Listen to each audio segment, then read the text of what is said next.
Bien. Bueno, buenas tardes a todos. Hoy vamos a tener una clase plenaria compartida con la doctora Soria y vamos a tratar el tema de reticencia y de falsa declaración falsa, y el tema de cargas y obligaciones en el contrato.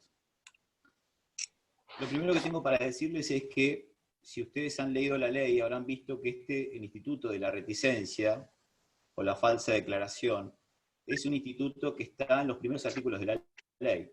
Ya estaba en el Código de Comercio anterior a la 17.418, en su artículo 498.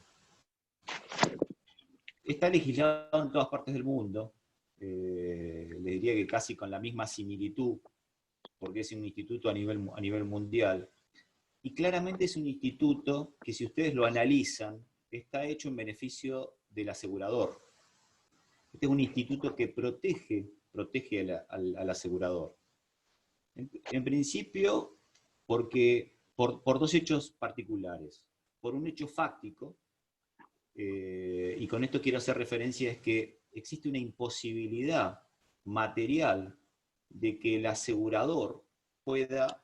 Un segundo, que acepto ver la sala de espera, un segundo.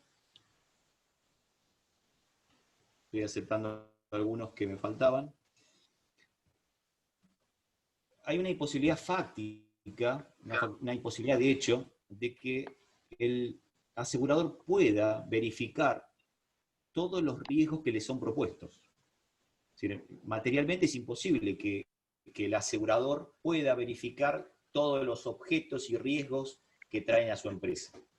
Entonces, en principio, la razón de ser de este instituto se explica desde ese hecho fáctico, y por otro lado, desde la órbita del asegurado, hay un deber, una carga, un deber jurídico con el concepto de carga, de información, en una etapa precontractual. Es decir, en la etapa anterior al contrato, en las tratativas contractuales, el asegurable, fíjense que no digo asegurado, digo asegurable, porque todavía no estamos en presencia de un contrato, el asegurable debe proporcionar toda la información del objeto contractual, es decir, del riesgo que le propone al asegurador que tome. Entonces, lógicamente, el asegurador debe confiar en cuál es el estado y las circunstancias del riesgo que le está proponiendo el asegurable. Y en esa mecánica, en ese entendimiento, es lógico que deba buscarse un mecanismo que proteja al asegurador de los vicios, de los errores que pueda caer justamente en la mala evaluación que se tenga sobre el riesgo. Es decir, quien le propone al asegurador un riesgo es justamente el asegurable. Si la evaluación es errónea, es decir, no se ajusta a la realidad, si hay un riesgo que no se ajusta a la realidad, el asegurador estaría prestando un consentimiento falso, un consentimiento en realidad vicioso sobre lo que realmente está proponiendo. ¿Se entiende lo que digo? ¿Se entiende lo que estoy tratando de expresar? Entonces, lo que se protege acá es el consentimiento que presta el asegurador a lo que se le propone contratar. Si bien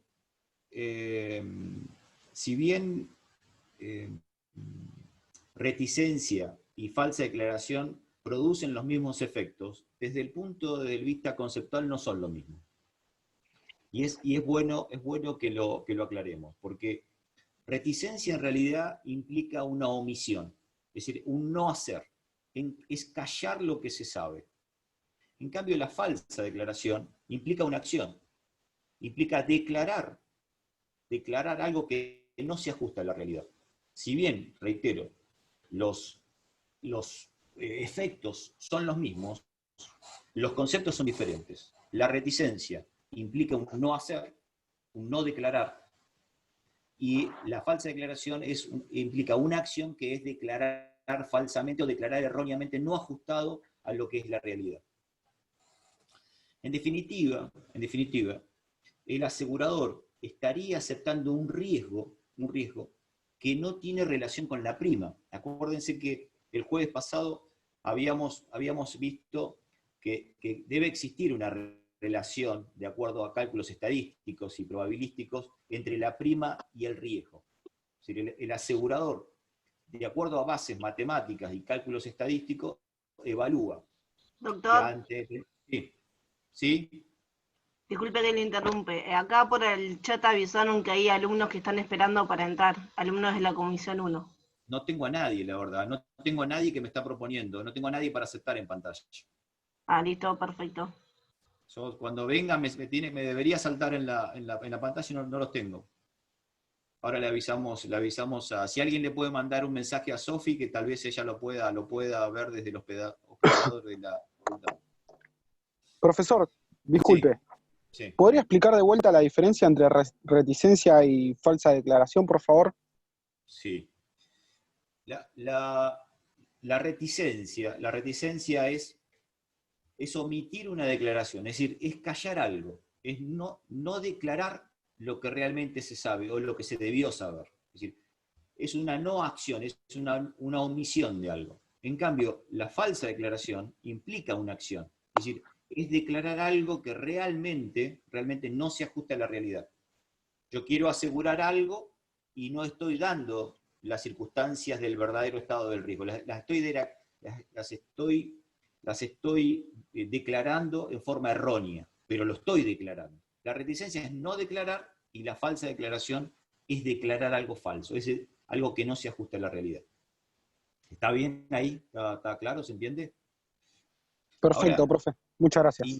en independencia, por supuesto, con abstracción, por supuesto, de los elementos subjetivos. No quiero entrar a ver el tema, todavía no es momento de entrar a ver el tema de las condiciones subjetivas, es decir, el dolo o la buena o la mala fe de esa declaración o de esa omisión, ¿no?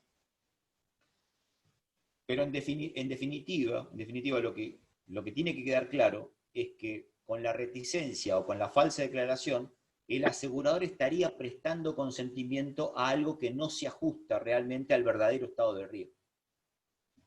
Yo aquí al comienzo les copié en forma textual el artículo del cual vamos a hablar, que es el artículo 5. Fíjense ya qué tan temprano se está hablando de un instituto dentro de la 17.418, ¿no?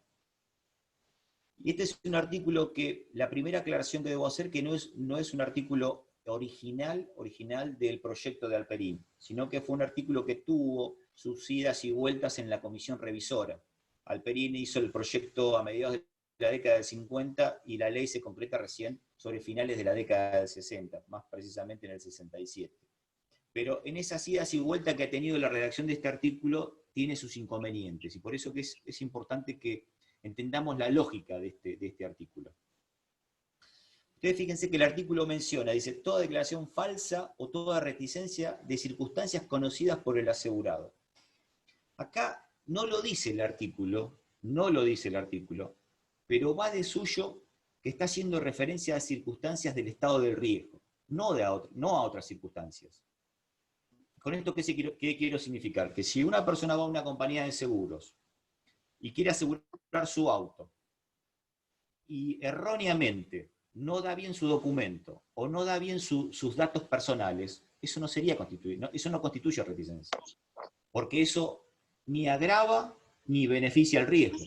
¿Se entiende lo que digo? Es decir, el artículo no lo dice, pero está haciendo referencia que de la esencia del artículo es que en lo que tiene que haber un error por parte de la aceptación del consentimiento que presta el asegurador es con relación al riesgo, no a otras circunstancias. Que puede haber un error, lo reitero, puede haber un error en relación, por ejemplo, al documento de la persona, al tomador del seguro o al propio asegurado, o puede haber un error en los datos personales, pero lo importante es que el error no exista sobre el verdadero estado del riesgo.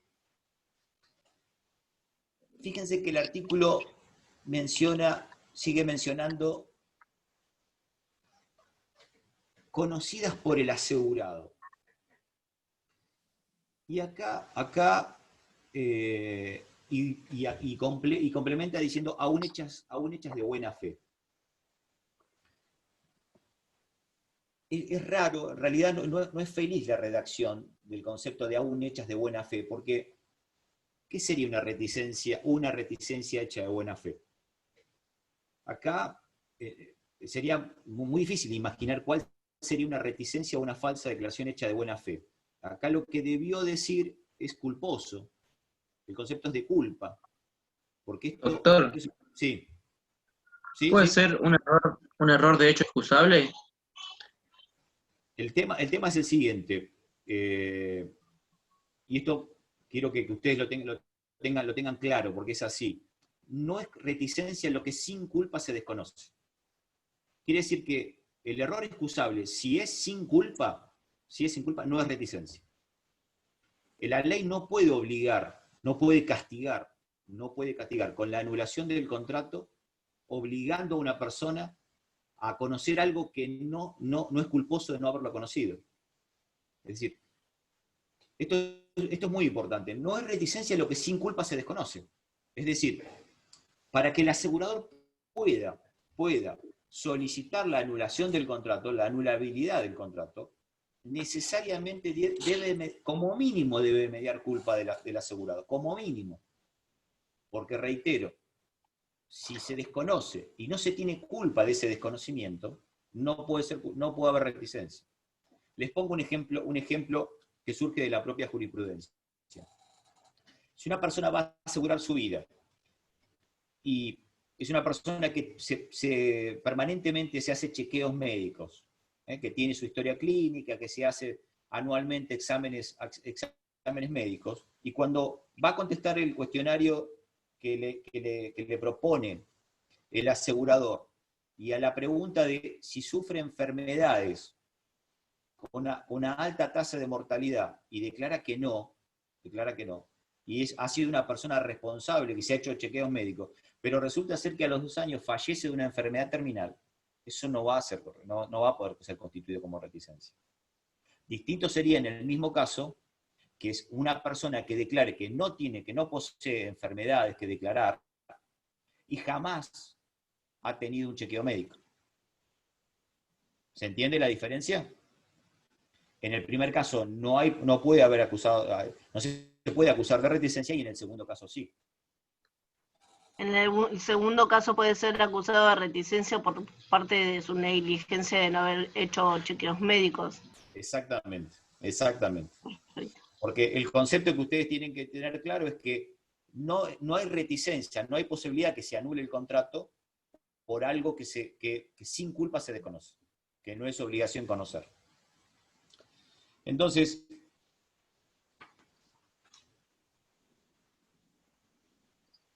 aún hechas de buena fe, en realidad el concepto de aún hechas de buena fe significa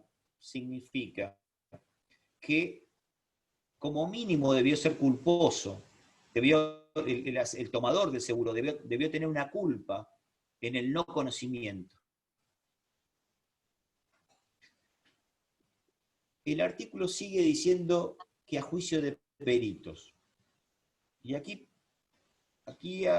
hay que detenerse en lo siguiente. La anulación del contrato, como con fundamento en la reticencia o en la falsa declaración, no opera ipso iure. No hay posibilidad que opere en forma automática, sino que será necesaria una acción judicial. El asegurador no puede ipso iure declarar la nulidad del contrato. Obligatoriamente, cuando dice que a juicio de peritos, está haciendo referencia justamente dos cosas. Primero, que para declarar la nulidad del contrato, o la anulación del contrato, para decirlo más correctamente, obligatoriamente tiene que mediar una acción judicial. Y segundo, fíjense qué tema importante, está obligando a que en ese juicio,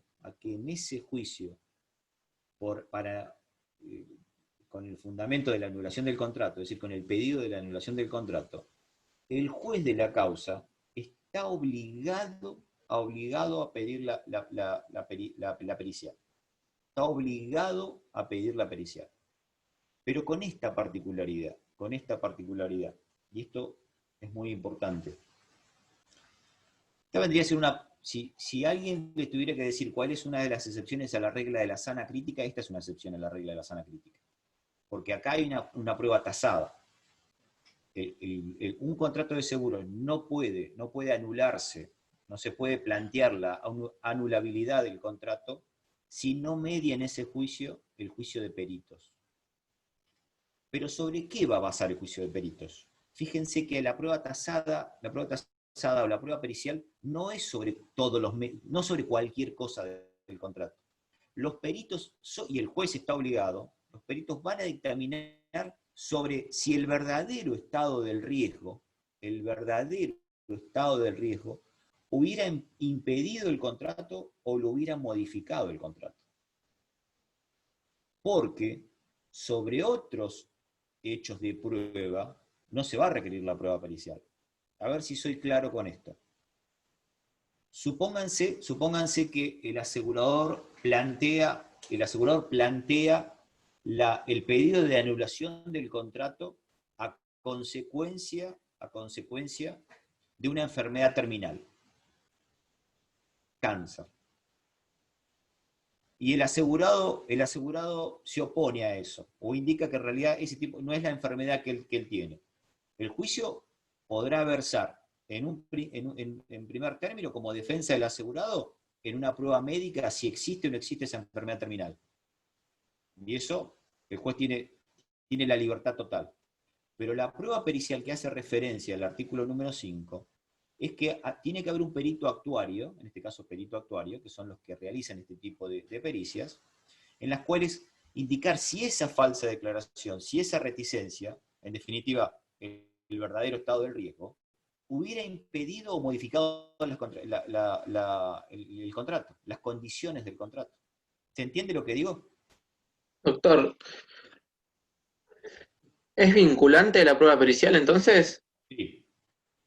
Para este caso sí. En este caso, el juez, yo les podría dar muchos fallos de jurisprudencia, y es bastante unánime la doctrina, que en realidad si la prueba pericial, sobre este punto que yo le estoy diciendo, no sobre cualquier otro punto, por eso que es importante, la prueba pericial sobre este punto, si el perito actuario indica que hubiera modificado las condiciones contractuales o hubiera impedido el contrato, va a ser muy difícil que el juez pueda, con otro fundamento, apartarse de ese perito, porque la ley es clara. ¿Se entiende lo que digo? Pero solamente con respecto a ese punto de pericia, no con respecto a otros hechos, a otros elementos que van a requerir también probanza. Tiempos, plazos, eso es otra cosa. Estamos hablando solamente de la prueba pericial actuaria en relación a si la reticencia, la falsa declaración o el verdadero estado del riesgo hubieran impedido o hubieran modificado las condiciones contractuales. ¿Se entiende? Sí, excelente, doctor. Bien. Una pregunta. Sí. ¿Existe el caso de que el juez pueda apartarse de eso o algún ejemplo o no puede, digamos? Mira, si me lo pones en el término de las probabilidades, la justicia argentina si algo ha demostrado que realmente los jueces pueden fallar cualquier cosa. Eso es así, es una realidad en realidad. Pero si nos tuviéramos que ajustar a derecho, entiendo que no hay posibilidades. Y no conozco casos, por lo menos, de altos tribunales que hayan fallado en contra de este artículo 5. Si quieren, les paso en un trabajo que seguramente les voy a entregar, les incorporo, si quieren, algunos fallos en este sentido. No conozco antecedentes de altos tribunales que se aparten de la prueba pericial actuaria con respecto a este punto. Reitero, con respecto a este punto. Gracias. Fíjense que el artículo está indicando que dice, hace nulo el contrato. Acá hago una aclaración, una disquisición teórica. No es una buena redacción, porque una buena técnica legislativa tendría que haber dicho que el contrato es anulable. El contrato no puede ser nulo, es anulable, porque necesariamente requiere una acción judicial. Para que un contrato sea nulo tiene que ser ipso iure, es decir, sin ningún tipo de... El contrato es nulo y no hay ningún tipo de actividad. Pero en este caso, acá cuando dice hace nulo el contrato, lo que debió decir es que el contrato es anulable, no nulo. Pero un tema al margen. Ahora bien, no lo dice el artículo, y acá vienen algunas complicaciones. ¿En qué tiempo se debe cumplir con esta carga de información? Ustedes podrán razonar de la siguiente manera. La declaración del estado del riesgo que debe hacer el tomador o el asegurado, que comienza con la etapa precontractual o las tratativas precontractuales, tienen su finalización al momento de perfeccionarse el contrato. Es decir, que esta carga de información, que tiene una ventana que va desde la etapa precontractual hasta el comienzo del contrato, obligatoriamente le ponen un límite a este instituto. No lo dice el artículo, pero está haciendo referencia, y es así en esencia, de que esta falsa declaración, esta omisión de declarar el verdadero estado del riesgo, solamente se produce en esa ventana de tiempo, y no en forma posterior. Este concepto es muy importante, porque de eso se deduce otro instituto.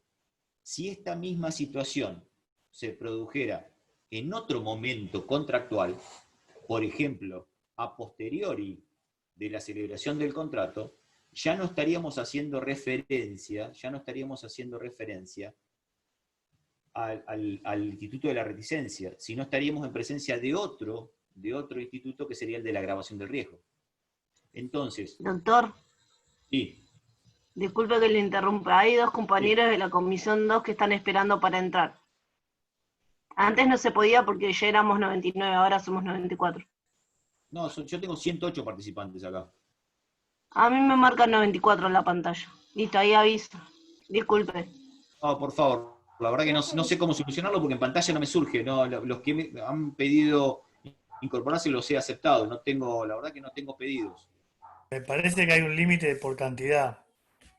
Cuando se llega a los 100, creo que no te deja poner más. No, creo que nosotros tenemos 300 como límite. Ah, bien. Bueno, listo. No dije nada. Tenemos 300. Bueno. Retomo el tema. ¿Qué significa el tema de que esa falsa declaración o esa omisión del verdadero estado del riesgo se deba dar al momento de celebrar el contrato? Esto es fundamental porque de darse en otro momento no constituiría este instituto. Y les pongo un ejemplo básico. Supónganse que una persona va a asegurar su casa y de acuerdo a un estado comercial del asegurador, asegurar una casa con rejas y alarma tiene una tarifa distinta a una casa que no tiene rejas y alarma. La prima, uno va a pagar mucho más prima si el riesgo tiene más incidencia de concretarse, y en este caso una casa que tiene rejas y alarma tiene factores de probabilidad mucho más altos, mucho más bajos, depende del lado que se lo mire. Entonces, si una persona va a asegurar su casa y declara que su casa tiene rejas y alarma con el objeto de obtener una prima de mayor conveniencia, y la casa al momento de celebrarse ese contrato no tiene rejas y alarma, eso es reticencia. El asegurador va a poder argumentar y plantear el tema de la nulidad del contrato como consecuencia de una falsa declaración. ¿Se entiende lo que digo? ¿Podría repetir el ejemplo, por favor? Sí.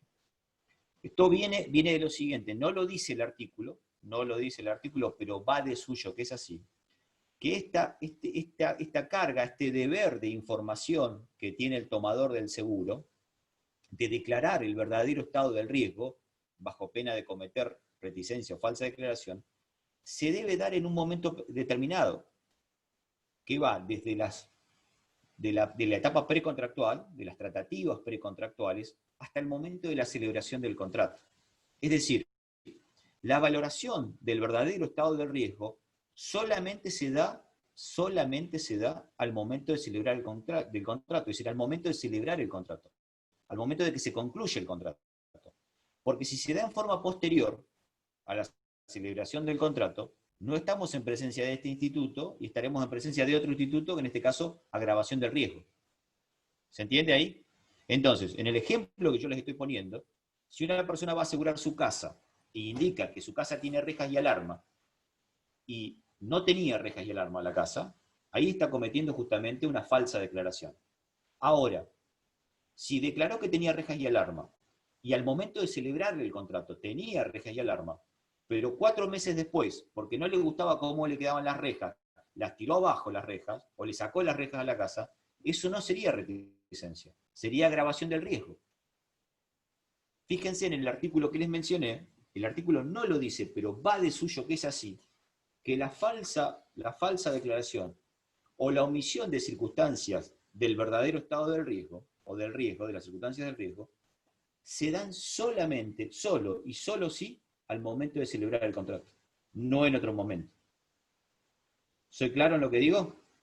¿Se entiende? Clarísimo. Gracias. Tampoco dice el artículo, tampoco lo dice el artículo, pero es un hecho también muy importante, que debe existir una relación para que el asegurador pueda pedir la anulación de un contrato como consecuencia de una falsa declaración o de una omisión en la declaración del verdadero estado del riesgo. Debe existir una relación de causalidad entre el hecho generador del siniestro y el motivo de la reticencia, o el argumento de la reticencia. Reitero, el artículo no lo dice, pero es un hecho muy importante, que para que el asegurador pueda pedir la anulación de un contrato con fundamento en la reticencia o en la falsa declaración, debe existir relación de causalidad entre el hecho generador del siniestro y esa falsa declaración. Yo no estoy viendo las caras de todos ustedes, pero por tantos años de dar clases sobre este tema, me imagino que alguno debe estar pensando de qué estoy hablando. Entonces, les pongo un ejemplo para que se entienda este tema de la relación de causalidad, porque es muy importante. Una persona que declara falsamente no poseer una enfermedad terminal, ¿sí?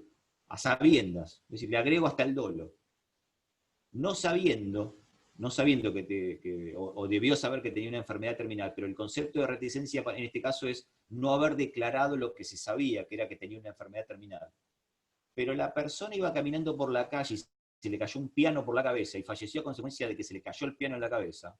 Ese contrato no puede ser anulado por reticencia, porque debe existir la relación de causalidad entre el hecho generador del siniestro, en este caso el hecho generador del siniestro, que se le cayó un piano en la cabeza, y la falsa declaración, que la falsa declaración es no haber declarado la enfermedad. Para que exista reticencia, para que se configure la reticencia, la persona debió haber fallecido a consecuencia de esa enfermedad terminal. ¿Se entiende lo que digo?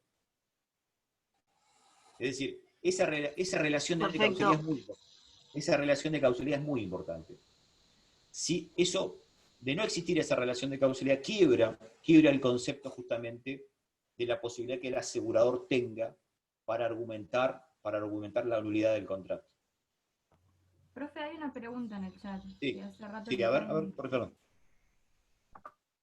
¿Por qué dice si el asegurador hubiese sido cerciorado del verdadero estado de riesgo en el artículo? Está bien. ¿Esto qué significa? Sobre este punto puntualmente es lo que debe dictaminar el perito actuario. Es decir,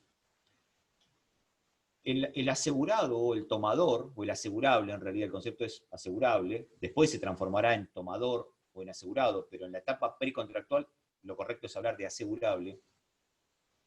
Cuando le propone al asegurador la concreción de un contrato y le propone, el objeto contractual le propone justamente cuál es el riesgo a cubrir, cuál es el objeto del contrato, cuál es el interés asegurable, debe indicar justamente en forma lo más precisa posible el verdadero estado del riesgo. Es decir, cuál es el objeto del contrato y cuáles son los riesgos que acechan ese objeto contractual. Entonces, ese verdadero estado del riesgo no es otra cosa que en realidad lo que se ajusta a la realidad. Es decir, ¿qué es lo que pasa en la realidad? Es decir, una cosa es lo que declara el tomador o el asegurado, y otra cosa es lo que realmente existe, lo que es palpable, lo que se puede ver y constatar. Ese es el verdadero estado del riesgo, lo que hay en la realidad. Si yo estoy diciendo que aseguro una casa con rejas y alarma, y la casa no tiene rejas y alarma, el verdadero estado del riesgo es que la casa no tiene rejas y alarma. Declaró que tenía rejas y alarma, pero el verdadero estado del riesgo, ¿cuál es? Es que es una casa que no tiene ni reja ni alarma. ¿Se entiende lo que digo? Doctor, pero además de la anulación del contrato, ¿también se puede dar la readecuación del contrato? Sí, eso no nos adelantemos, ahora lo vamos a ver. Ahora lo vamos a ver, cuáles son las consecuencias, porque depende, estoy tratando de hacer una introducción al tema y ahora lo voy a contestar ese tema. Entonces, Profesor, sí. en el caso que una empresa que contrata a los empleados, también contrata el seguro, pero no sabe la información del trabajador, ¿ahí cómo ocurre con el contrato? Bueno, lo que pasa es que ahí entramos en dos modalidades contractuales totalmente distintas que tienen sus particularidades. En el caso puntual que vos me estás indicando o puede ser un seguro de RT, en el cual el tomador del seguro es la empresa, el empleador, o puede ser un seguro colectivo. De las dos maneras, el tomador del seguro es la empresa o el empleador, y el asegurado son los empleados. Como tienen regímenes especiales, tanto la ley de ART, que es la 24.557, que tiene particulares muy específicas, imagínense que tan es así que está hasta la posibilidad de que el asegurado pueda cobrar, aún no estando paga la póliza, cosa que no se da en otro tipo de seguros. Tiene esas particularidades. El seguro colectivo también, porque tiene particularidades en las cuales régimen propio sobre los efectos que va a tener sobre la investigación que va a hacer el asegurador. Por eso es que acá estamos en presencia de contratos individuales de seguro. Las dos modalidades que vos me estás planteando es en las cuales hay un tomador y existe un seguro colectivo. El seguro colectivo de accidentes personales o de vida, que se da, que está regulado en forma específica, o los seguros de accidentes de trabajo que son propios de la ley de RT. Pero es distinto, tienen un régimen propio. Bien.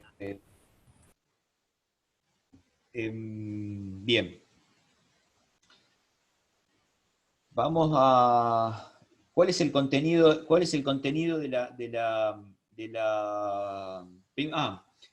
la declaración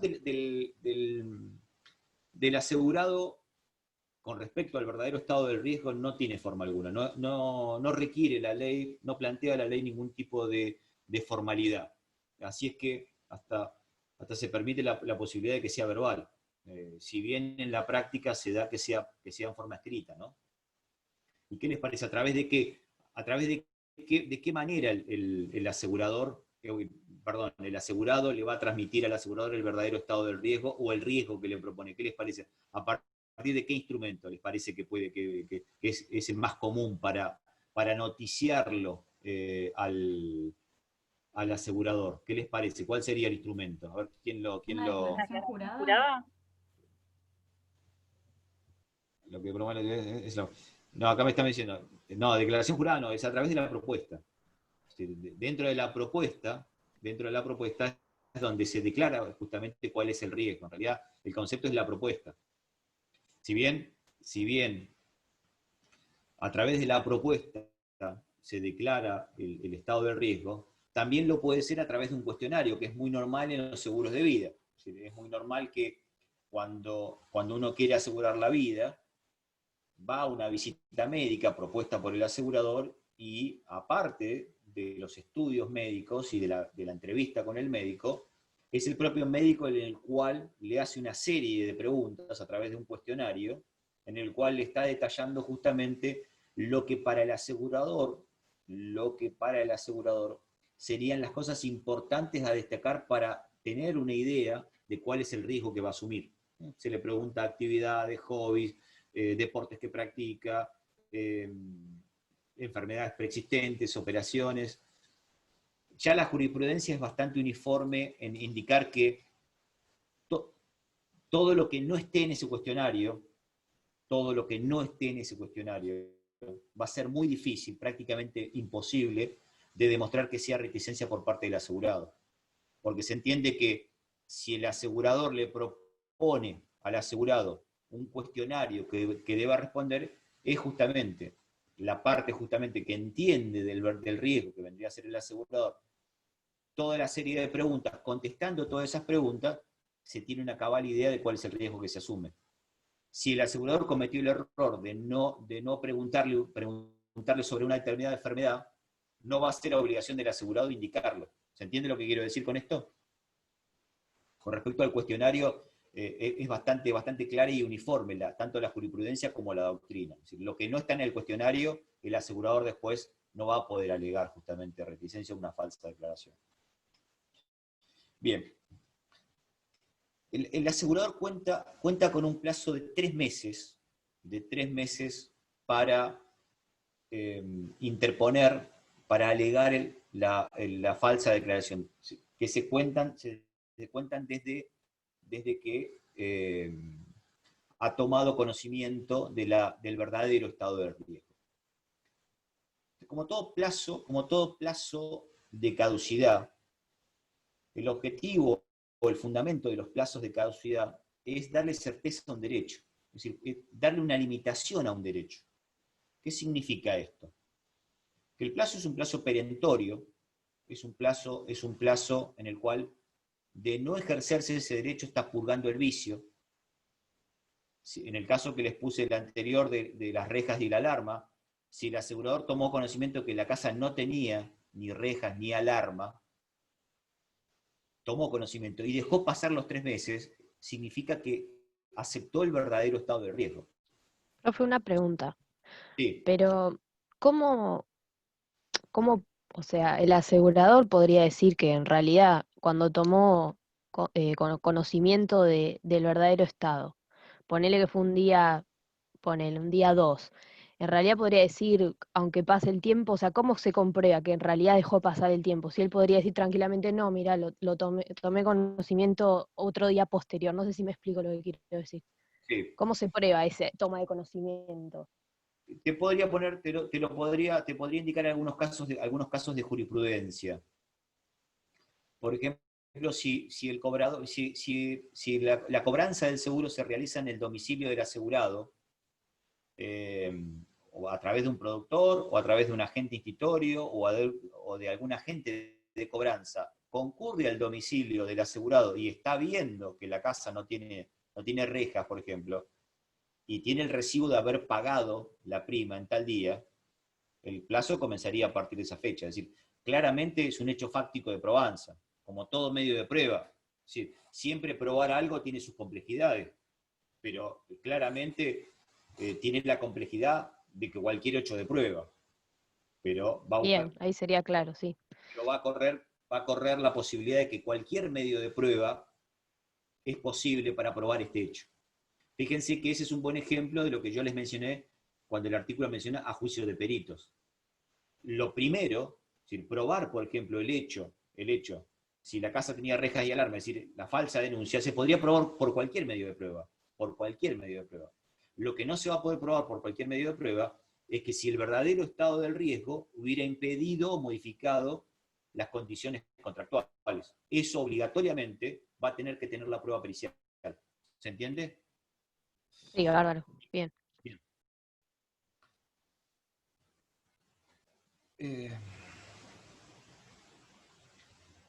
Acá hay un tema que me parece que también se debe mencionar porque es muy común en la práctica. El que está obligado a declarar las circunstancias del riesgo, pues claramente es el tomador del seguro. Claramente es aquella persona que celebra el contrato.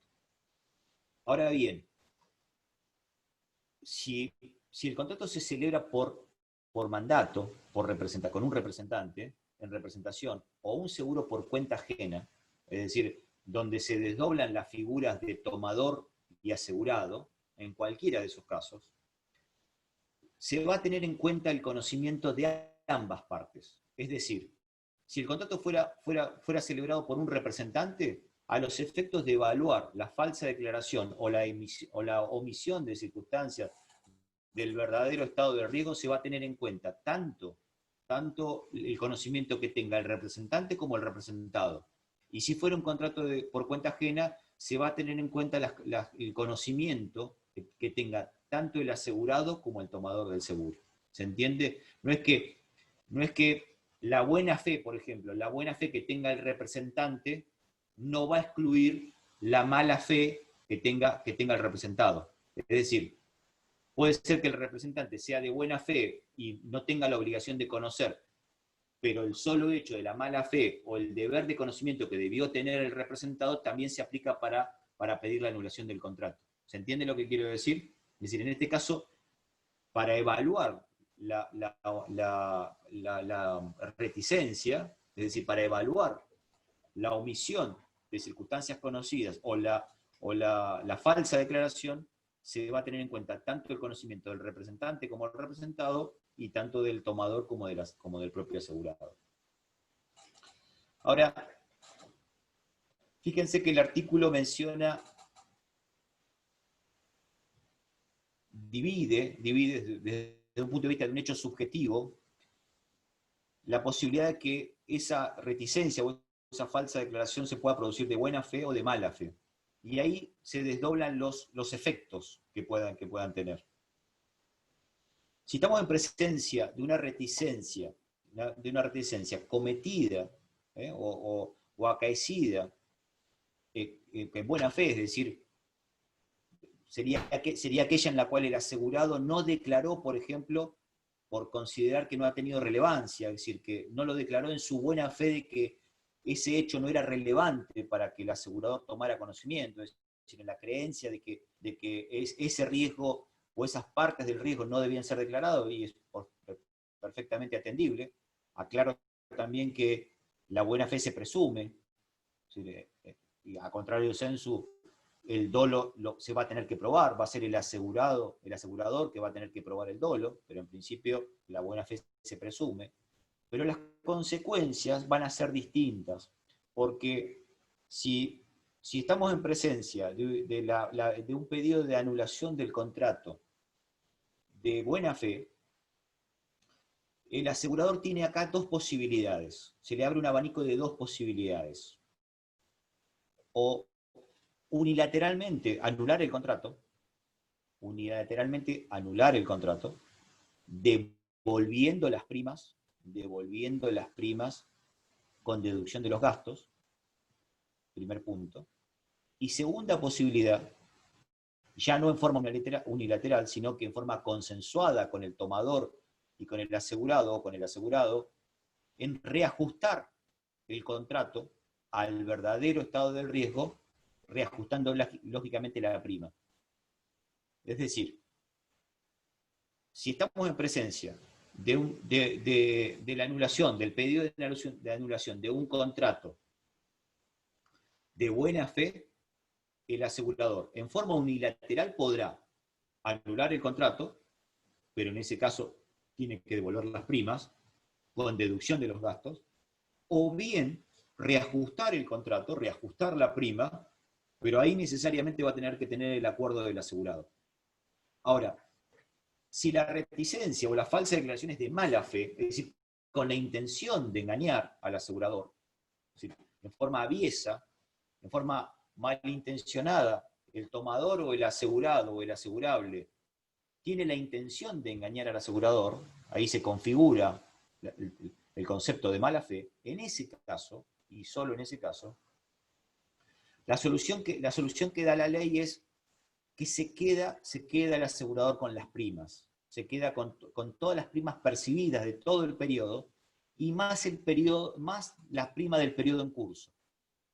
Fíjense acá, que esta es una excepción al principio que marca el Código Civil el nuevo Código Civil y Comercial de la Nación. Ya también era una excepción a lo que indicaba el Código Civil anterior. Puntualmente, esta es una excepción al 390 del Código Civil y Comercial, porque el 390 del Código Civil y Comercial de la Nación plantea que en el caso de la nulidad del contrato, se retrotraen todos los efectos y las partes deben devolverse todo lo percibido. Así que este artículo justamente es una excepción al principio que marca el Código Civil y Comercial en su 390. ¿Es claro? ¿Se entiende? Bien.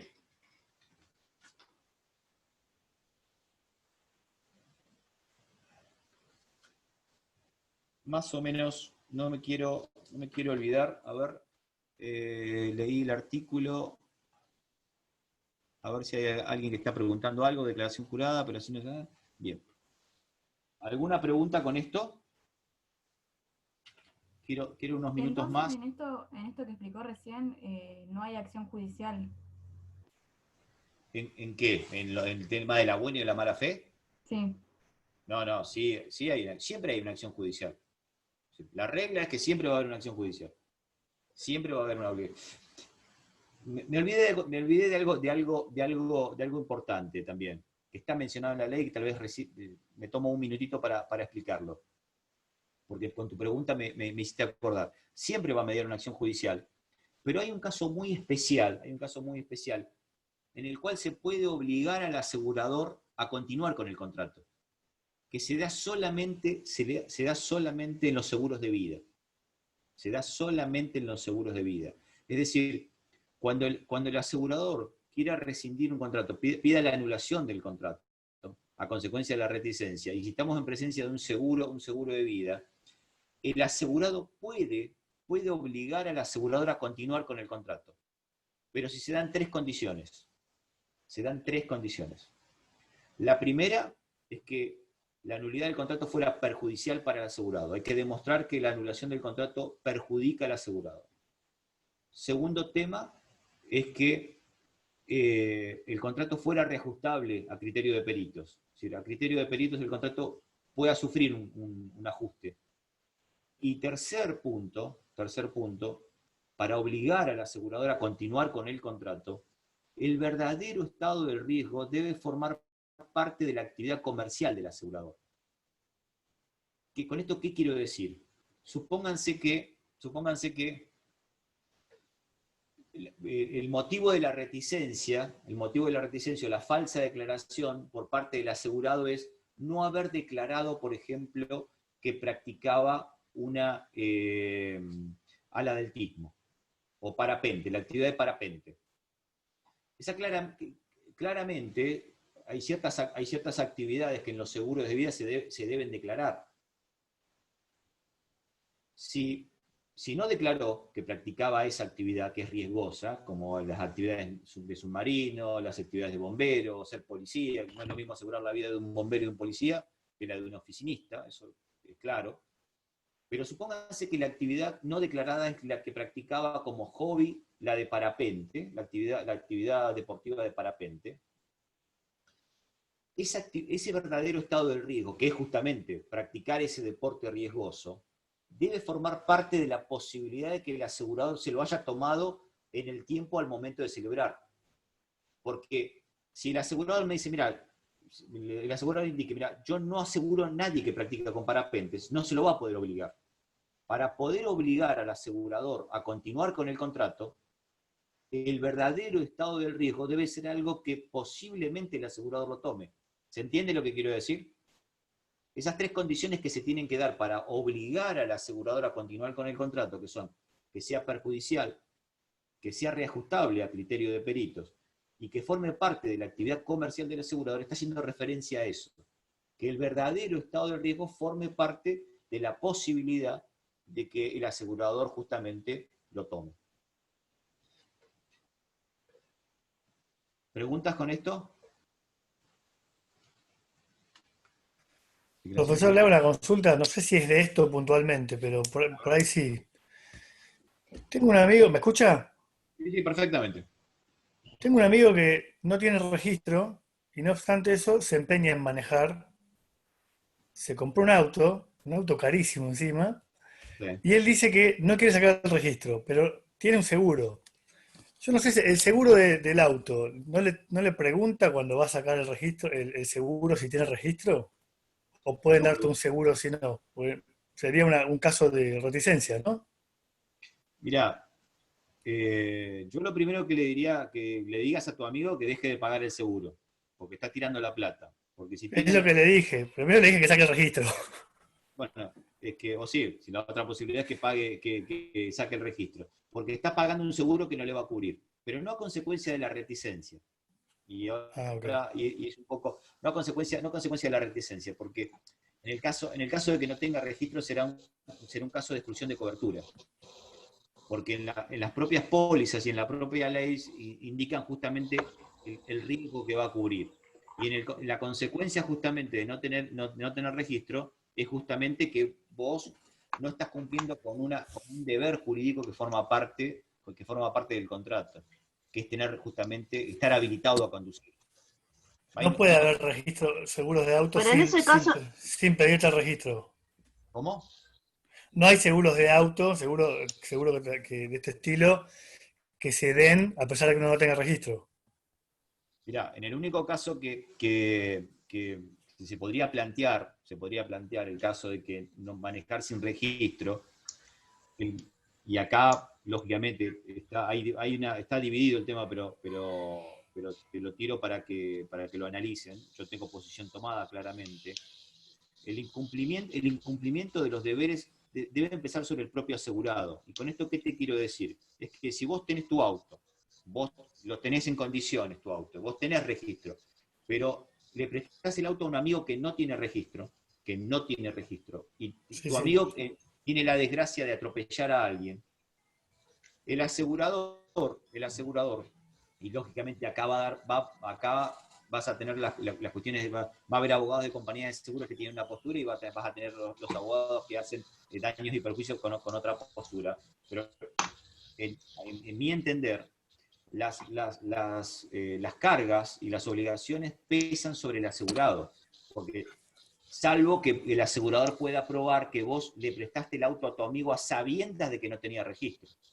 Pero vos si le prestás el auto a un amigo y tu amigo tiene la desgracia de atropellar a alguien y vos estabas convencido de que tenía seguro, la compañía, el damnificado, es decir, la persona que sufrió el perjuicio, inicia juicio. ¿Contra quién lo va a iniciar? Contra tu amigo que manejaba y contra vos por ser el titular del vehículo y asegurado.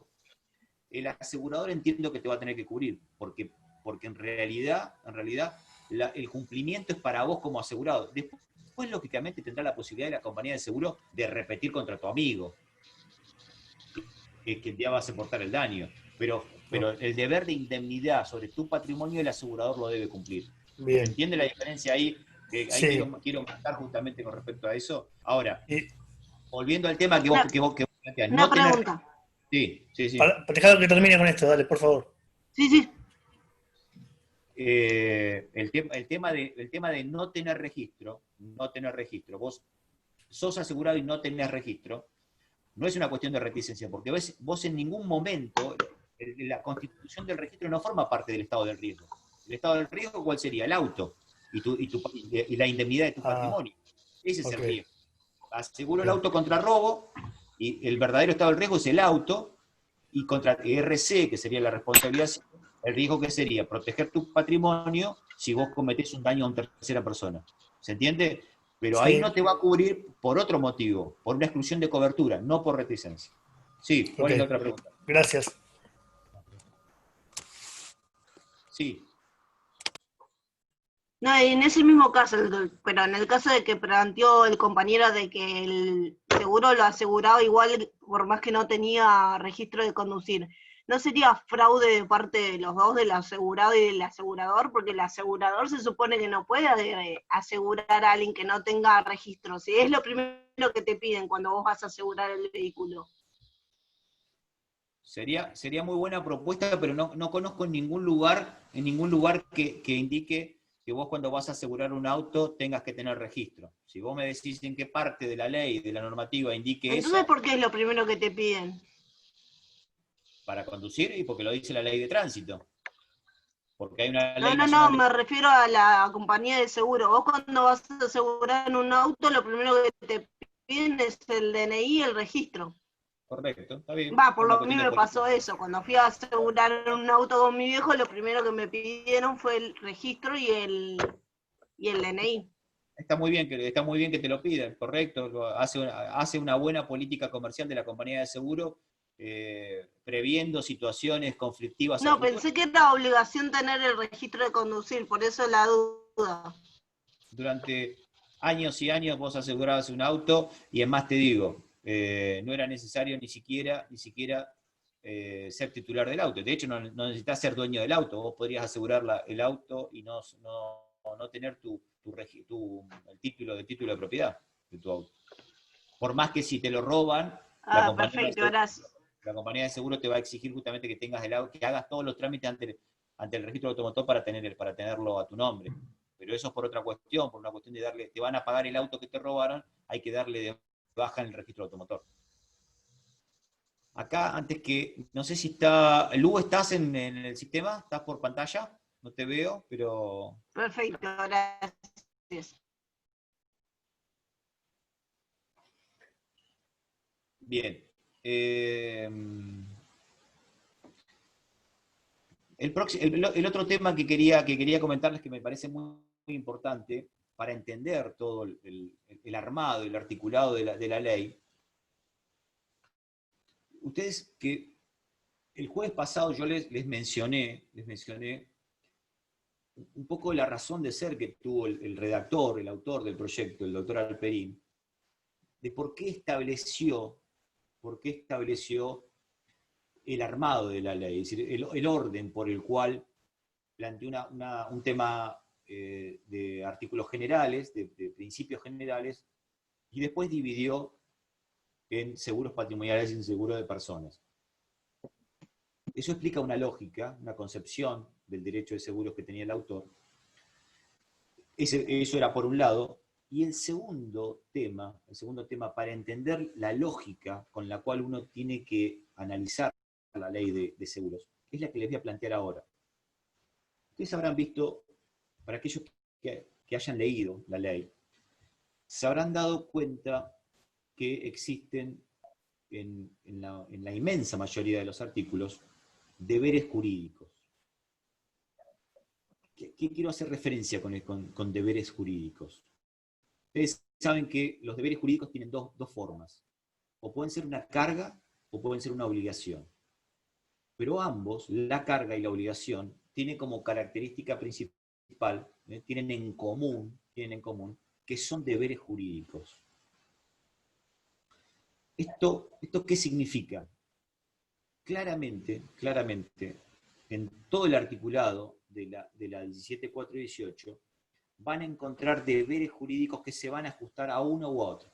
Por supuesto que en líneas generales, la mayor cantidad de los deberes jurídicos que van a encontrar en la 17.418 son cargas. Pocos obligaciones. Tal vez la que surge más claramente es la de pagar la prima. Claramente pagar la prima es una obligación. No quiero entrar en detalle, me imagino que ustedes ya de otras materias tienen claro la diferencia que existe entre una carga y una obligación, ¿no? Es decir, la carga generalmente preserva un derecho, mantiene un derecho, repele un derecho en algunos casos, pero está hecho en beneficio, la carga claramente es un deber jurídico que recae en beneficio de aquella persona que debe cumplir con esa carga. En cambio, la obligación está hecha en beneficio del acreedor de esa obligación y tiene la posibilidad de ser exigida coercitivamente. Pero la carga tiene como consecuencia justamente el mantenimiento del derecho y, a contrario senso, el anverso de esa misma moneda es la pérdida de un derecho ante el incumplimiento de esa carga. Ustedes, si leen con detenimiento todo el articulado de la 17.418, se van a dar cuenta que existen distintas sanciones para distintos deberes jurídicos. Y en algunos casos ni siquiera hay sanción. Es decir, se marca el deber jurídico, se marca la carga, pero no se indica cuál es la sanción. Yo les menciono algunos de las sanciones que marca la 17.418. Para entender, si ustedes entienden esto, pueden llegar a entender todo el sentido que tiene toda la ley, que en definitiva es lo que nos interesa, entender el sentido que tiene la norma. Ustedes fíjense que se puede sancionar con la caducidad de un derecho. Van a encontrar la caducidad de un derecho como sanción a un deber jurídico. En otras partes pueden encontrar como sancionatorio la exclusión de cobertura. Pueden también encontrar la suspensión de la cobertura, o pueden encontrar también la anulación del contrato, la nulidad. Es decir, todas estas 4 sanciones que les mencioné están indistintamente por toda la ley. Y son incumplimientos, sanciones a incumplimientos de cargas y obligaciones. Ahora, no son todos asimilables, y esto acá es muy importante que se entienda esto.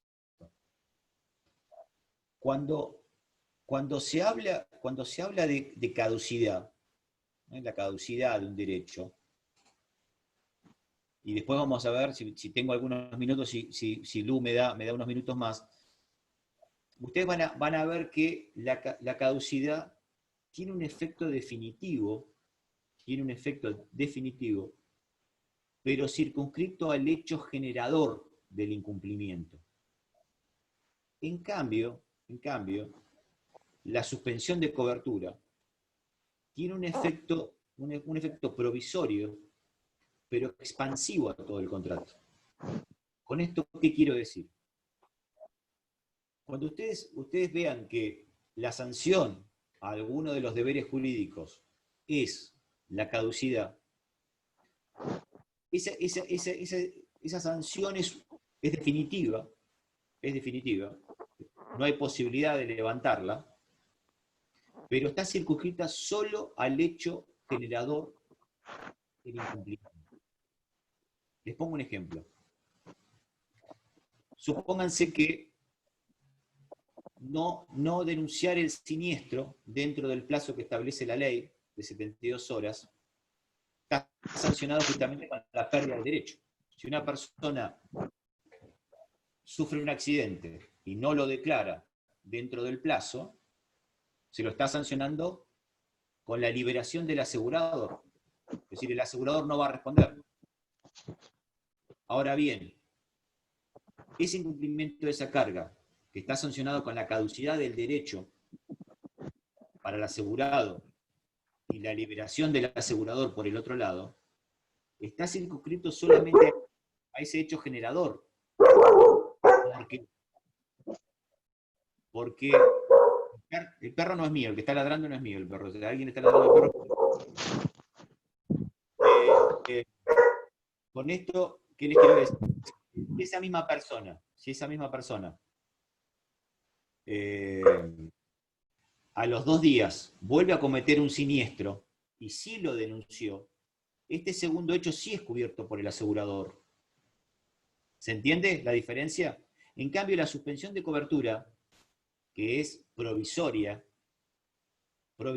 pero con efecto expansivo a todo el contrato, significa, en el ejemplo, de que si no pagamos la póliza, se suspende la cobertura, se suspende con un efecto expansivo a todo el contrato. Es decir, si a los 2 días vuelve a cometer otro siniestro, tampoco le va a cubrir eso.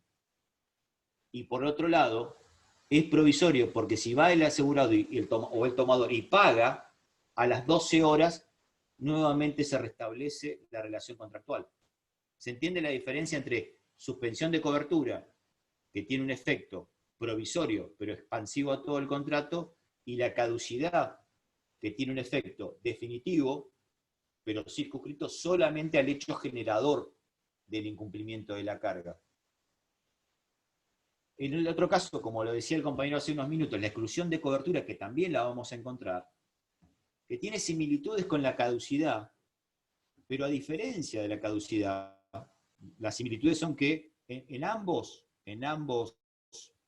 hechos, en ambos institutos, en ambas sanciones, la consecuencia es que el asegurador se libera, no va a pagar, pero en el caso de la caducidad estamos hablando de una relación contractual existente, que el asegurador se libera por el incumplimiento justamente de un deber jurídico, pero en la exclusión de cobertura es un caso en el cual no existe seguro, porque el riesgo que se pretende, que pretende el asegurado que sea cubierto, no forma parte de la relación contractual. Cuando se habla de exclusión de cobertura, significa que el riesgo no está cubierto por una relación contractual. ¿Se entiende la diferencia? En la caducidad el contrato existe, pero el asegurador se libera porque hay un incumplimiento de un deber jurídico que trae como consecuencia la liberación del asegurador. En cambio, en la exclusión de cobertura, el riesgo que fue objeto de un siniestro, el riesgo que se concretó en siniestro, no forma parte de la delimitación de los riesgos que cubre una póliza. Por eso que es excluido. Típico caso de cometer el hecho con culpa, con dolo o culpa grave. Está excluido el hecho cometido con culpa grave o dolo. Salgo con un auto y en forma imprudente manejo por una calle angosta a 150 km/h. ¿Sí? Claramente es una exclusión de cobertura, el riesgo no está cubierto. Conduje con dolo o culpa grave. ¿Se entiende? Ese es un caso de exclusión de cobertura. A diferencia. Y la nulidad, como en el caso que habíamos visto de reticencia, por ejemplo, que se está sancionando con la anulación del contrato, es en realidad, no confundir, porque esa sanción retrotrae todos los efectos como si el contrato nunca hubiera existido. Es decir, se vuelve a la situación anterior a la etapa precontractual. Por eso que es nulidad del contrato. No es ni caducidad, ni suspensión de cobertura, ni exclusión de cobertura. ¿Se entiende lo que digo? A ver si me alguna pregunta ahí.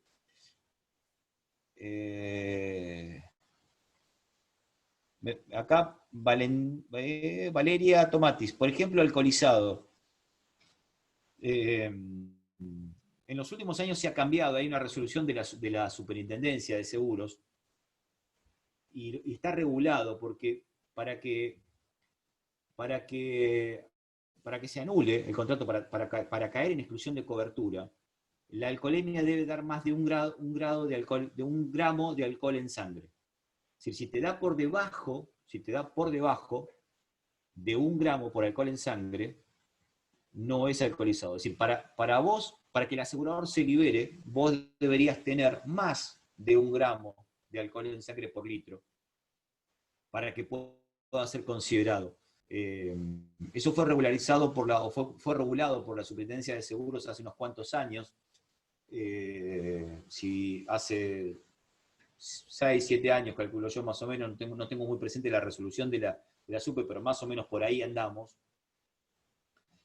Hace muchos años atrás en realidad era toda una discusión, había una discusión tanto doctrinaria como jurisprudencial, el tema del alcohol, de manejar alcoholizado o bajo los efectos de estupefacientes.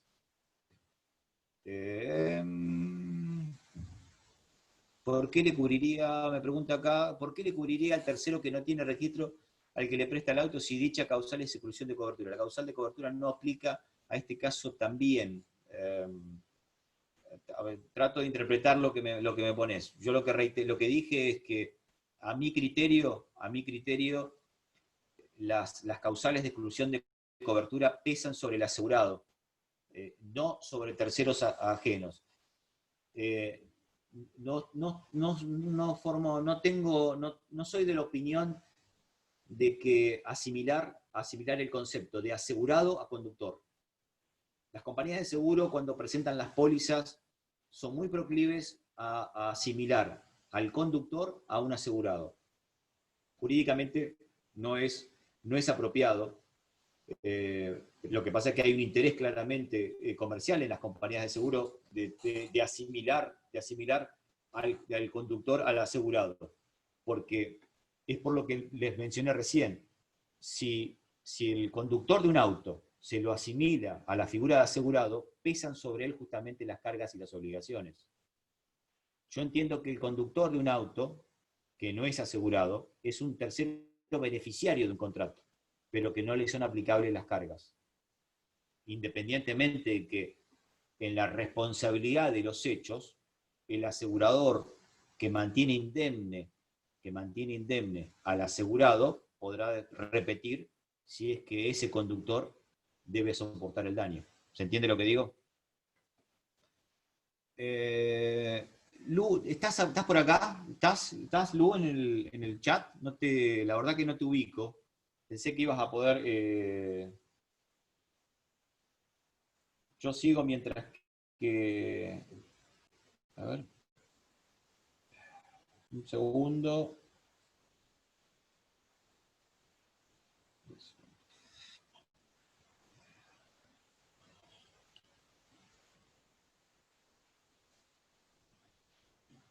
No tengo manera, la tengo a la doctora Soria tratando de entrar, pero no tengo manera, nadie me plantea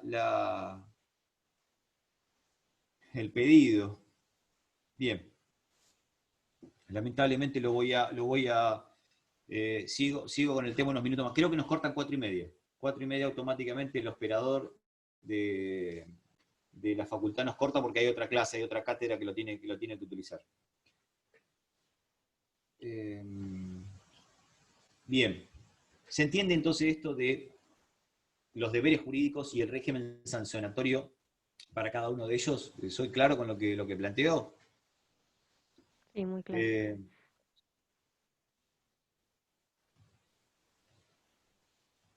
Bien.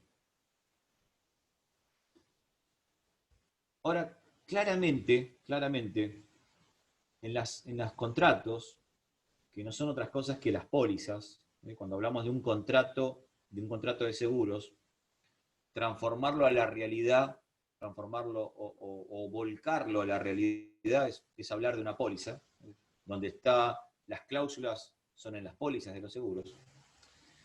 Puede haber deberes jurídicos que no forman parte del articulado de la 17.418, y eso claramente se da así. Pero hay un régimen especial para eso. Es decir, las partes pueden pactar en los contratos distintos deberes jurídicos que no están en la 17.418. Pero, obligatoriamente se debe sancionar al incumplimiento de un deber jurídico con la caducidad. No existe la posibilidad de que en una póliza se plantee un deber jurídico que no tenga como consecuencia de sanción la caducidad. Lo reitero. Las partes, dentro de la posibilidad de la libertad contractual, pueden establecer en el contrato, es decir, en la póliza, un régimen sancionatorio ante el incumplimiento de los deberes jurídicos. Pero esa sanción será solo sí el de caducidad. No pueden establecer otra sanción que no sea el de la caducidad, con un agravante, y esto es muy importante, con un agravante. El agravante va a estar dado, porque la caducidad tiene que tener un elemento subjetivo, debe ser una caducidad culposa, debe haber culpa del asegurado para que se establezca justamente la pérdida del derecho. Y un hecho objetivo. Se va a tener que demostrar que el incumplimiento de ese deber jurídico o de esa carga tuvo la mayor extensión de responsabilidad para con el asegurador. Reitero, dentro de la 17.418 existen deberes jurídicos. Y hay deberes jurídicos que tienen distintas sanciones, como les mencioné recién. Puede ser la caducidad, puede ser la exclusión de cobertura, puede ser la suspensión de cobertura, o puede ser la anulación del contrato.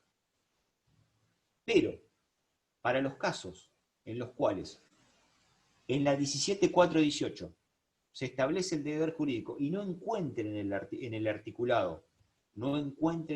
articulado, la sanción, en ese caso, el régimen es de caducidad. Es decir, la sanción es la caducidad. Cuando en la ley no encuentren cuál es la sanción ante el incumplimiento de un deber, es la caducidad. Y para todos los deberes jurídicos que están en las pólizas, en todas las pólizas del derecho argentino, la sanción que va a pesar es el de la caducidad. ¿Se entiende? Ahora, para esos dos casos, que son los deberes que están en la 17.418 y que la ley no establece sanción, y para los deberes que están en las pólizas, es decir, en el contrato, que es de caducidad, se le ponen dos elementos gravitacionales sobre la caducidad. El primero es que la caducidad debe ser culposa, debe mediar culpa del asegurado. Y el segundo hecho es que se va a medir la extensión de responsabilidad del asegurador. Ahora bien, puede haber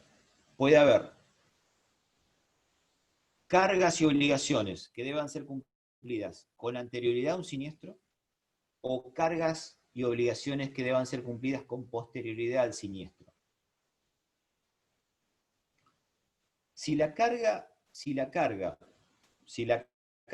o la obligación deba ser cumplida con anterioridad al siniestro, es decir, antes del siniestro, hay una obligación, hay un deber jurídico por parte del tomador o del asegurado, el asegurador tiene un mes para impugnar el contrato. Un mes. Y ese plazo funciona de la misma manera que les mencioné en el tema de la reticencia. Es un plazo que purga el vicio. Si el asegurador no lo acciona dentro de ese mes es porque está purgando el vicio, está aceptando justamente el incumplimiento de ese deber. Ahora, si existe un incumplimiento a un deber jurídico sancionado con una caducidad, pero que deba ser cumplida con posterioridad al siniestro, el asegurador solo se libera en la mayor extensión de responsabilidad que tenga el incumplimiento de esa carga. Lo reitero, si el deber jurídico, si la carga debe ser cumplida con posterioridad al siniestro, el asegurador solo se libera en la mayor extensión de responsabilidad. Yo no les veo las caras, pero me imagino que debe haber caras raras. Porque indicando de qué estoy hablando. Les voy a poner un ejemplo para que se entienda cómo funciona. Una carga muy común que deba ser cumplida con posterioridad al siniestro es el de salvamento. Si en todas las pólizas de transporte, por ejemplo, es común que si ocurre el siniestro, el asegurado, o el tomador del seguro, deba tratar de rescatar la mayor cantidad de mercadería que no fue siniestrada. Es decir, va un camión por la ruta, volcó el camión, y hay un 50% de mercadería que se estropeó a consecuencia del vuelco, pero hay otro 50% de mercadería que está sana, que está a la vera de la ruta. Hay una carga, hay un deber que está en todas las pólizas de transporte de mercadería, que obliga, que pone como carga al asegurado a tratar, a una costa del asegurado, de tratar de rescatar la mayor cantidad de mercadería que no fue siniestrada. ¿Se entiende lo que digo? Entonces, ¿cuál sería el incumplimiento de la carga? Que el asegurado se desentienda y no haber rescatado ese 50% de mercadería que estaba sana al lado de la ruta, a una costa del asegurador. ¿Qué significa a una costa del asegurador? Significa decir, tengo que ir al pueblo más cercano, contratar a un flete, tratar de la contratación del flete, de la gente que pueda cargar la mercadería, todo eso a costa del asegurador, por supuesto. No importa que sea a costa del asegurador. Pero la carga, ¿cuál es? El deber jurídico, ¿cuál es? Toda mercadería que no fue siniestrada es tratar de rescatarla. Si eso no se cumplió, ¿cómo funciona lo que les acabo de mencionar? Funciona de la siguiente manera. El incumplimiento de la carga, nacida con posterioridad al siniestro, libera al asegurador en la mayor extensión de responsabilidad. ¿Con esto qué les quiero decir? Que si el camión va por la ruta, vuelca, y hay un 50% de mercadería que se siniestró a consecuencia del vuelco, ese 50% de esa mercadería la va a pagar el asegurador. Y el otro 50% de mercadería que estaba sana y que el asegurado no cumplió con el deber de salvataje, ese 50% de mercadería no la va a cumplir, no la va a pagar. ¿Se entiende lo que estoy mencionando, lo que estoy diciendo? Para que se note la diferencia. ¿Podría repetir, por favor, que tiene un mes? Bueno, acá me pregunta Pilar Pena, es decir, ¿podría repetir, por favor, cuándo tiene un mes el asegurador? El asegurador tiene, en todos los deberes jurídicos, en todas las cargas que deban ser cumplidas con anterioridad al siniestro. Acá estamos hablando de anterioridad al siniestro. Tiene un mes el asegurador para denunciar el hecho. Es decir, ¿para qué? Para denunciar el incumplimiento de la carga. Un mes. El asegurador tiene un mes para denunciar el incumplimiento. Pasado ese mes, purga el vicio. Es decir, el asegurador consintió la situación. Ese mes, es decir, como todo, ustedes siempre tengan presente lo siguiente, todo plazo de caducidad está limitado en el tiempo. Y la razón de ser que tiene una limitación en el tiempo es para justamente darle certeza a un derecho. Imagínense que si no le pudiéramos poner un tiempo, siempre va a pensar como una especie de espada de Damocles sobre el asegurado. Que en cualquier momento el asegurador, bueno, te anulo el contrato, o te rescindo el contrato, o te planteo el reacomodamiento de la prima. ¿Se entiende lo que quiero decir? Ese plazo es justamente para eso, para dar certeza a la relación jurídica. Pasado esos 30 días, pasado ese mes, se purga el vicio. Y el asegurador no va a poder justamente argumentar el incumplimiento de la carga. Disculpe, profesor. Sí. Faltan unos minutos para que se corte la reunión. En el caso de los trabajos prácticos, ¿nos los van a subir al campus? Sí, Tenemos ahora me voy a comunicar con Lu me está mandando mensaje Lu que no puede entrar. La verdad que no, yo no tengo posibilidades de darle ingreso a Luciana. Vamos a tratar de generar otra clase. Muchos chicos igual quedaron afuera también. Sí, la verdad que no entiendo por qué quedaron chicos, porque la verdad, todos los que me plantearon a mí darles ingreso, se los he dado los ingresos. Pero le vamos a proponer varios trabajos prácticos con respecto, como mínimo 2, sobre toda la 17.4.18. Yo el consejo, quedan 2 o 3 minutitos, los aprovecho para comentarles esto. Acá lo básico es la 17.4.18, la ley que es estructural del contrato, y sobre eso va a pesar el grueso de los trabajos. Pero el derecho de seguro es mucho más amplio que eso. Así que yo lo que les pido es que lean la normativa. Yo les dejé un trabajo, no sé si lo han tenido la oportunidad de leerlo. Igualmente lo voy a complementar.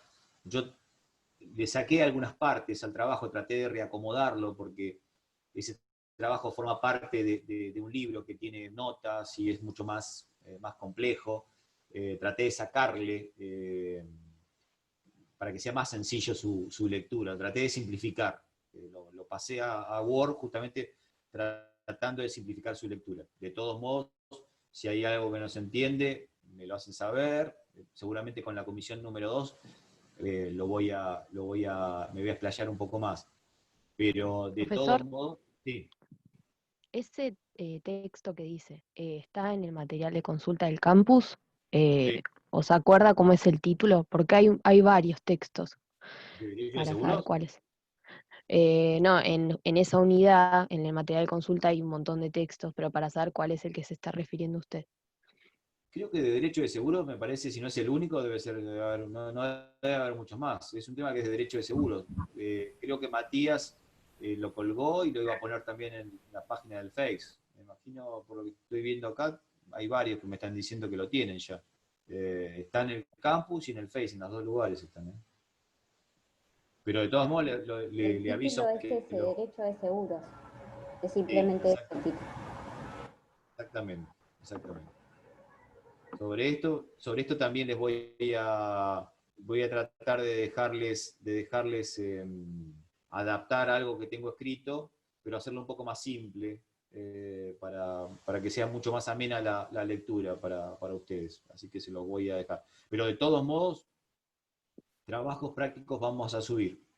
Si no es mañana, será el lunes, pero vamos a subir trabajos prácticos para que ustedes estén un poco más compelidos a leer el articulado de la ley. Profe, si tenemos alguna... Sí, me están preguntando acá, seguramente vamos a armar algo en el campus para debatir y para sacarnos dudas. Lo vamos a hacer, no hay problema eso. Está muy bien.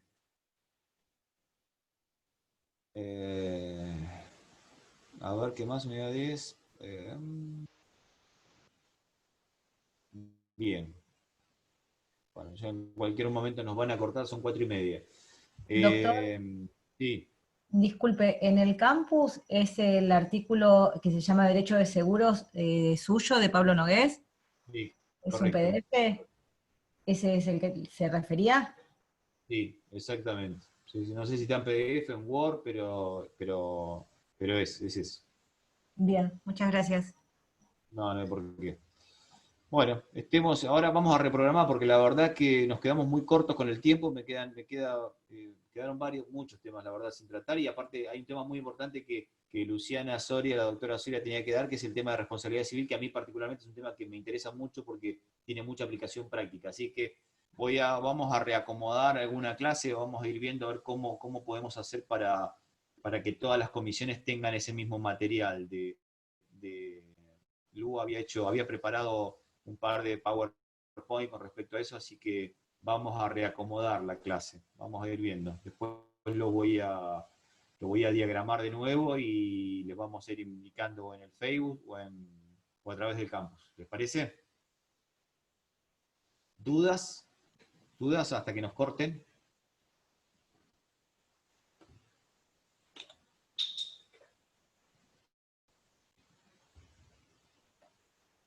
Bien. Bueno. Una pregunta. Sí.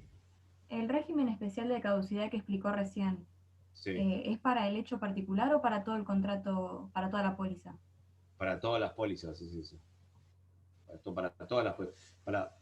Las caducidades se dan para es un régimen sancionatorio para todos los deberes jurídicos que están dentro de la 17418, pero que no tienen sanción. Es decir, cuando vos veas un deber jurídico, por eso que te decía que es importante que ustedes lean toda la ley. Cuando ustedes en la ley encuentren un deber jurídico, que es fácilmente detectable cuál es el deber jurídico, cuál es la obligación dentro de la 17418, y vos percibas que no hay sanción, es decir, vos lees y decís, bueno, este es un deber jurídico, pero ¿cómo está sancionado este deber jurídico? Bueno, para esos casos, la sanción es la caducidad. Y para todos los deberes jurídicos que están en las pólizas, se sancionan con el régimen que acabo de explicar, que es la caducidad, con los dos agravantes, que la caducidad obligatoriamente tiene que ser culposa, es decir, debe mediar culpa del asegurado, no importa que la sanción sea de la 17418 o de la póliza, debe mediar cuando no existe la sanción en la 17418, lo reitero, y para los deberes jurídicos que están en las pólizas. Y el segundo hecho agravante es que se va a medir la extensión de responsabilidad en el incumplimiento de esa carga. Ese es el régimen sancionatorio que existe para todos los deberes jurídicos. Lo simplifico en 30 segundos. Los deberes jurídicos que están en la 17.418, si tienen sanción, es esa, la de la 17.418. Todo deber jurídico que está en la 17.418 y no tiene sanción, la sanción es la caducidad. No lo dice, pero va a decir es caducidad. Y todos los deberes jurídicos que las partes libremente establezcan, en una póliza, la sanción de esos deberes jurídicos es la caducidad, con los dos agravantes que les mencioné para caducidad. Si ustedes tienen claro esa estructura, entienden la lógica de la 17.418. Esa es la médula, el sistema medular de toda la 17.418.